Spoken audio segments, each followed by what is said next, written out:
pas nos assemblées comme c'est la coutume de quelques-uns. Alors ils utilisent ce passage-là pour dire que celui qui quitte l'église locale perd son salut. Donc ils ont cet héritage de Cyprien de Carthage. Ça remonte au début du 3e siècle. Parce que Cyprien a vécu entre 200, il est né dans les années 200 et il est mort dans les années 258. Il a vécu plus de 58 ans, moins de 60 ans. Et voilà comment Cyprien de Carthage également, qui va être le premier à utiliser le terme, mes amis, clergé. C'est-à-dire le chef de l'église locale, le clergé. Il est à la base également de la doctrine, ce qu'on appelle le sacerdotalisme, c'est-à-dire la médiation humaine. C'est-à-dire, entre Dieu et les hommes, il doit y avoir un pasteur, pas Jésus-Christ homme, comme 1 Timothée 2,5 le dit, mais un homme, une créature. Voilà comment vos pasteurs vous disent que vous avez besoin de prière, il faut aller les voir, comme ça, eux, ils vont transporter vos prières jusqu'au Seigneur. Et ils ont cet héritage de Cyprien de Carthage. C'est-à-dire que ça remonte dans les années 200, au début du 3e siècle. Quel héritage que nos pasteurs traînent-ils, que nous avons nous-mêmes également traîné, mes amis. Et vous voyez à quel point ces pères de l'église, ces hommes qui étaient pour la plupart des latins et des grecs, qui utilisaient la rhétorique, la sagesse humaine, qui ont, avec leurs livres, posé la fondation du christianisme qu'on nous a prêché, le christianisme dans lequel toi et moi sommes nés.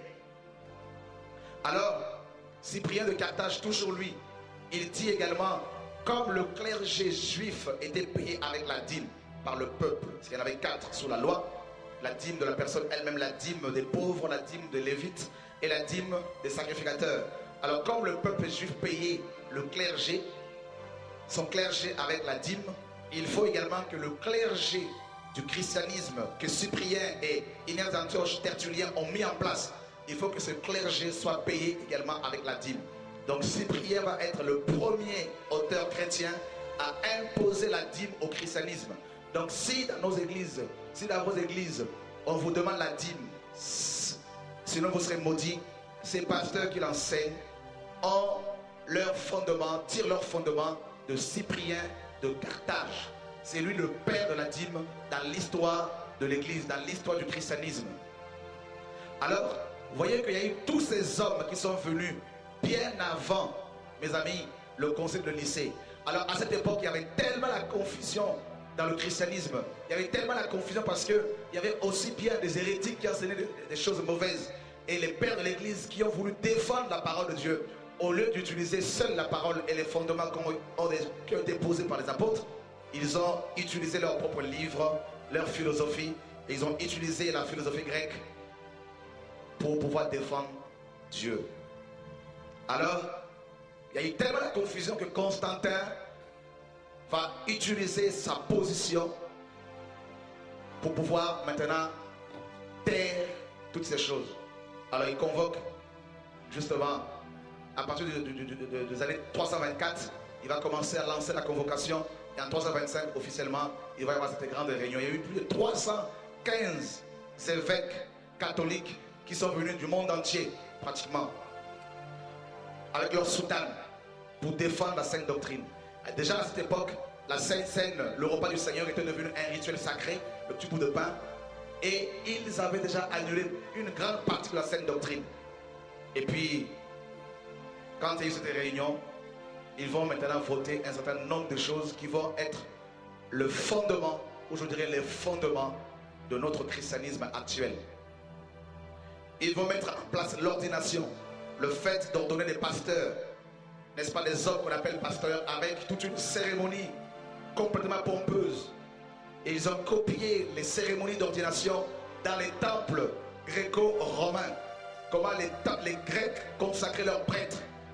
Parce que les Grecs avaient tout un panthéon, n'est-ce pas, de divinités. Il y en avait tellement. Ils avaient des temples et ils avaient, mes amis, également des prêtres dans ce temple. D'ailleurs, dans Acte 17, Paul dit au verset 24, déjà, Paul a eu des problèmes avec les Grecs, avec les philosophes grecs. Si vous lisez tout le chapitre 17 de Actes des Apôtres, Paul dit en partant à votre ville, vous les Grecs, à Athènes, il y a beaucoup de temples. Il y a même un temple sur lequel il y avait c'était écrit à un Dieu inconnu. Donc les Grecs avaient plusieurs temples et voilà comment Constantin va imiter l'ordination dans ces temples. pour l'imposer dans le christianisme. Et à partir de là, on a commencé à ordonner des prêtres avec toute une cérémonie. Donc si vos pasteurs aujourd'hui sont ordonnés avec soutane de plus en plus, avec de l'huile d'onction, ils tirent cet héritage, mes amis, du concile de Nicée. Lisez la Bible, vous verrez que dans le Nouveau Testament, les anciens étaient, mes amis, reconnus par l'Église. Les diacres étaient reconnus par l'Église. Ce n'étaient pas les apôtres qui les imposaient. C'était l'Église qui avait la responsabilité de choisir, parce que ces hommes portaient leurs fruits, de choisir les anciens qui allaient travailler. Ils ont mis en place également l'hostie, le petit bout de pain rond, qui n'est rien d'autre que la représentation du dieu soleil égyptien que Constantin adorait. Il était un fanatique, il était un adorateur du dieu soleil égyptien, le dieu Mitra. Ils ont mis en place, mes amis, tellement de choses le jour du Seigneur, le dimanche, qui est devenu un jour sacré et un jour réservé aux pasteurs. Vérifiez bien dans vos églises, vous verrez que le dimanche, la semaine, vos pasteurs vous laissent peut-être intervenir, tout ça exhorter, pour ceux qui sont encore, qui aiment encore le Seigneur. Mais pour beaucoup, le dimanche, c'est le jour du pasteur, de l'homme de Dieu. Si ce n'est pas lui qui prêche, c'est un de ses amis qui est invité. Donc, ils tirent leur héritage également du concile de Nicée en 325. En gros, le concile de Nicée a donné naissance officiellement au premier vase, le vase catholique. Constantin était un Romain. Alors vous comprenez pourquoi Paul parle aux Romains en disant que l'évangile, justement, la vérité est devenue captive. Parce que Paul, selon l'esprit, comprenait que le premier vase naîtrait à Rome. Et comme l'église est née sous Rome, l'église a évolué dans Rome. Elle a commencé à copier l'organisation hiérarchique de Rome. Voilà comment nous avons des chefs d'entreprise maintenant à la tête des églises locales, comme l'empereur romain. À la tête de chaque église locale, vous avez des empereurs, vous avez des chefs qu'on appelle le pasteur. C'est pas, mes amis, c'est pas anodin. Le christianisme qu'on nous a prêché est un christianisme qui a été conçu dans l'utérus du catholicisme romain, enfanté officiellement, n'est-ce pas, le 25 mars. Le 25 mars en 325, lors du concile de Nicée. Jésus, dans Luc chapitre 8, à partir du verset 16, il a dit ceci, une parabole.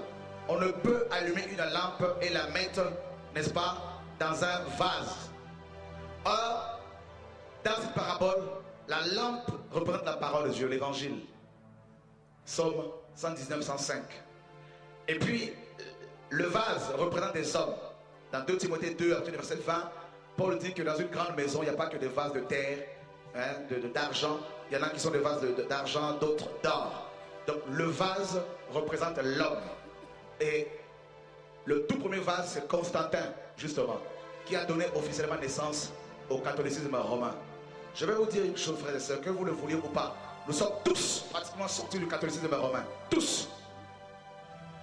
Parce que de la naissance de l'Église jusqu'aux années 385, la Bible, mes amis, n'était pas telle que nous la connaissons aujourd'hui. C'est-à-dire les livres compilés tels que nous les connaissons. Est-ce que vous me suivez? Amen. Ok. On peut continuer. C'est bon pour tout le monde? À partir de 385, le pape Damas demande à Jérôme, un grand érudit de la parole, de traduire la Bible qui était à cette époque. Il n'y avait que les écritures, n'est-ce pas, de Genèse à Malachie. Il y a les années 40, c'est vrai qu'il y a quelques Marcion. Il a rassemblé les quelques livres de Paul dans les années 140 après Jésus-Christ. Mais Jérôme, à partir des années 385, il a commencé à rassembler les livres de Genèse à Malachie et également le Nouveau Testament en un seul livre. Et il va mettre plus de 23 ans pour traduire toute la Bible en latin. Et il va finir cette Bible-là en 405 après Jésus-Christ. Cette Bible, on l'appelle la Vulgate, la version commune. Et cette Bible était une exclusivité du premier vase, c'est-à-dire de l'Église catholique romaine. Tous ceux qui avaient des portions des Écritures étaient brûlés vifs, en parlant des chrétiens. Brûlés vifs, complètement. Et mes amis, cette Bible-là est restée une exclusivité catholique